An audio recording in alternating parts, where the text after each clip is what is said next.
بسم الله الرحمن الرحیم. ډېره زیاته مننه کوم د پیر امین باچا چې په خصوصي توګه ما خواله راغلی او ما له دعوت راکړو. نو ډېره زیاته مننه یې کوم. زه د سید امین سوچي ادبي کاروان د جنرال سیکرټري یم او په نننۍ پروګرام کې زه په خپل حیث باندې شمولیت کوم. اولهان باچا سره زما ډېر زیات 15 کاله چې کوم اخري نو زه سره یقینا چې ډېر زیات پاتې شوی ما او د دې خبرې زیاتر چې کوم دین مؤمنم زما مخې ته ناست دی او اصرار چې کوم دی زه به هر مازدیګر راتلم خصوصي او دې ځای کې د مخامخ دیوال باندې صرف ډي پي سي اچولی شوی و لکه عام خلکو به راته په دغه ډي پي سي باندې ناست وو. د ماښام چې ماستون چې به کله اکثر ناوخته شو نو زه به دغه هدیرې نه اړولم. زه لکه یارېدم به دې خوا ډېر زیاته. نو هغوی سره ما سره ډېره یادونه او ډېرې خاطرې شته. ټیم به نه اخلم.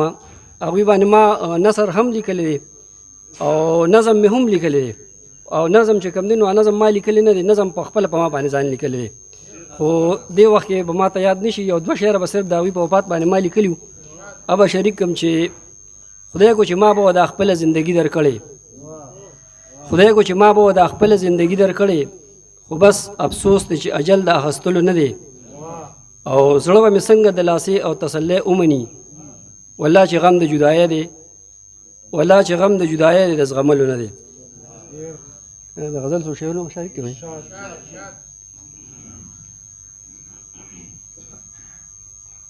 غزل دی جی وایي چې په الزام د ګناهونو کې ولاړ دی، په الزام د ګناهونو کې ولاړ دي، لیونی په زنځیرونو کې ولاړ دي. او د خلیل د نظریې خلکو ته ګوره، د خلیل د نظریې خلکو ته ګوره، د حالاتو په اورونو کې ولاړ دي. د خلیل د نظریې خلکو ته ګوره، د حالاتو په اورونو کې ولاړ دي. او پښتانه به بیا تمغې ځان سره راوړي، پښتانه به بیا تمغې ځان سره راوړي، د پردي جنگ په صفونو کې ولاړ دي. مننه. پښتانه به بیا تمغې ځان سره راوړي، د پردي جنگ په صفونو کې ولاړ دي. هو زما یاران زما مخالف نه دي، هو زما یاران زما مخالف نه دي، خو ازغي په نیتونو کې ولاړ دي. هو زما یاران زما مخالف نه دي، خو ازغي په نیتونو کې ولاړ دي. د محفل د خوند او رنگ نه خبر نشو، د محفل د خوند او رنگ نه خبر نشوم، ستا باڼه زما په ستا باڼه زمونږ په زړونو کې ولاړ دي. د محفل د خوند او رنگ نه خبر نشو، ستا باڼه زمونږ په زړونو کې ولاړ دي. او صادق صاحب عصمتونه دي خرڅېږي په دې ښار کې، عصمتونه دي خرڅېږي په دې ښار کې، خریدار په دکانونو کې ولاړ دي.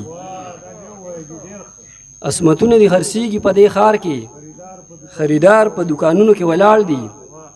او د مینو ملاقات دې سره کیږي، د مینو ملاقات دې سره کیږي، ملائک په تعظیمونو کې ولاړ دي. د مینو ملاقات دې سره کیږي، ملائک په تعظیمونو کې ولاړ دي. او شهدا دا چې د غرور نه ټیټیږي، شهدا دا چې د غرور نه ټیټیږي، مات مات خپل قامتونو کې ولاړ دي.